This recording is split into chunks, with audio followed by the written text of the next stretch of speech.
Oke, kali ini kita akan membahas soal latihan untuk persiapan TK tahun 2025, yakni tentang sifat koligatif. Nah, di sini sifat koligatif itu kan dia ada dua nih khusus. Yang pertama untuk elektrolit, sama yang kedua untuk non-elektrolit. Nah, di sini non-elektrolit dulu. Nah, jadi non-elektrolit itu dia ada 3 senyawa ya. Non-elektrolit ada 3 senyawa. Yang pertama itu ada yang namanya gula. Kalau gula akhirannya adalah osa. Jadi kayak glukosa, maltosa, pokoknya yang ada osa-osanya itu adalah gula. Kemudian ada juga yang namanya alkohol. Alkohol nih yang akhirannya ol gitu. Pentanol, metanol, propanol, dan seterusnya. Dan yang terakhir ada namanya urea. Urea, dia ada CONH2 2 kali. Nah, karena di sini adalah glukosa yang akhirannya osa, berarti ini gula. Berarti dia adalah non-elektrolit. Nah, berarti kalau non-elektrolit, rumus titik didih suatu senyawa itu rumusnya gimana? Jadi ada rumusnya. Ada delta TB. Delta TB ini apa? Perubahan titik didih. Rumusnya adalah Kb dikali molalitas. Nah, kalau di elektrolit nanti dikasih I. Itu adalah faktor Van Hoff. Nah, tapi karena dia non-elektrolit, berarti pakai rumus yang ini saja. Nah, nanti rumus ini bisa kita kembangkan nih. Delta TB sama dengan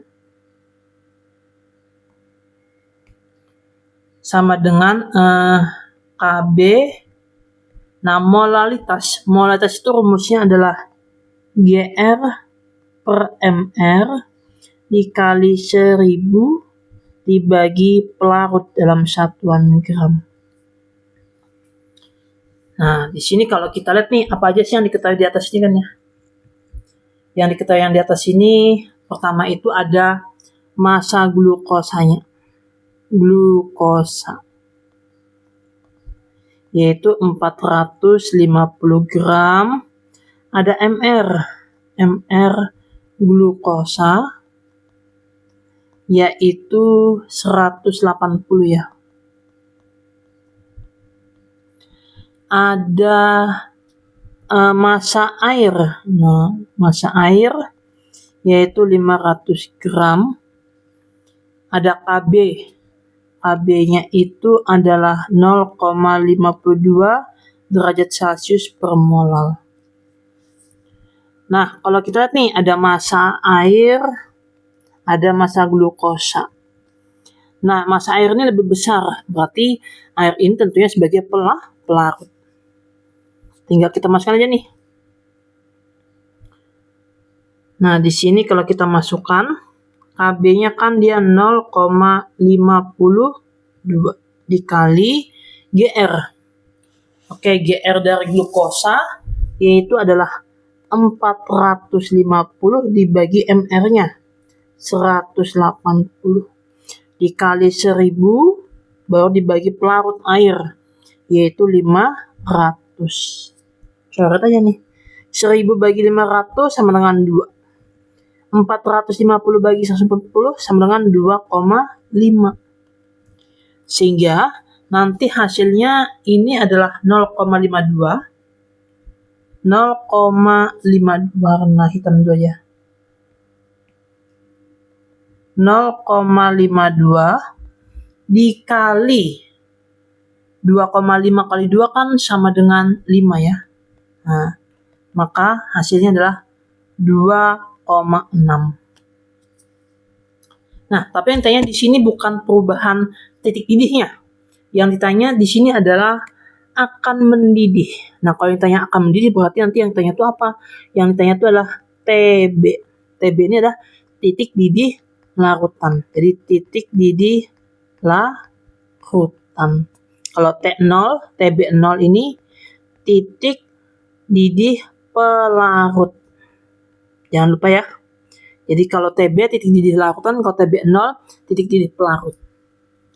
Nah, sehingga nanti kita bisa cari titik didih larutannya itu gimana rumusnya? Rumusnya adalah delta TB sama dengan TB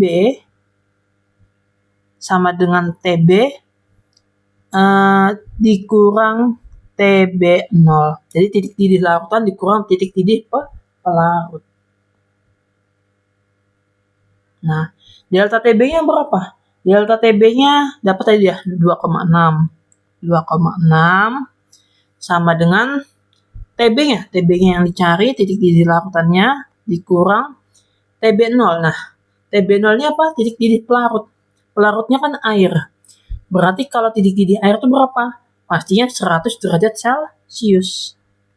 Sehingga nanti TB-nya, nah nanti 100-nya pindah ruas. Awalnya negatif, kalau pindah ruas jadi positif. Jadi nanti nilainya adalah 2,6 ditambah 100. Maka TB-nya sama dengan 102,6 derajat Celcius. Jadi dia mendidih pada suhu 102,6 derajat Celcius. Oke, semoga bisa dipahami mengenai sifat koligatif larutan titik didih ini.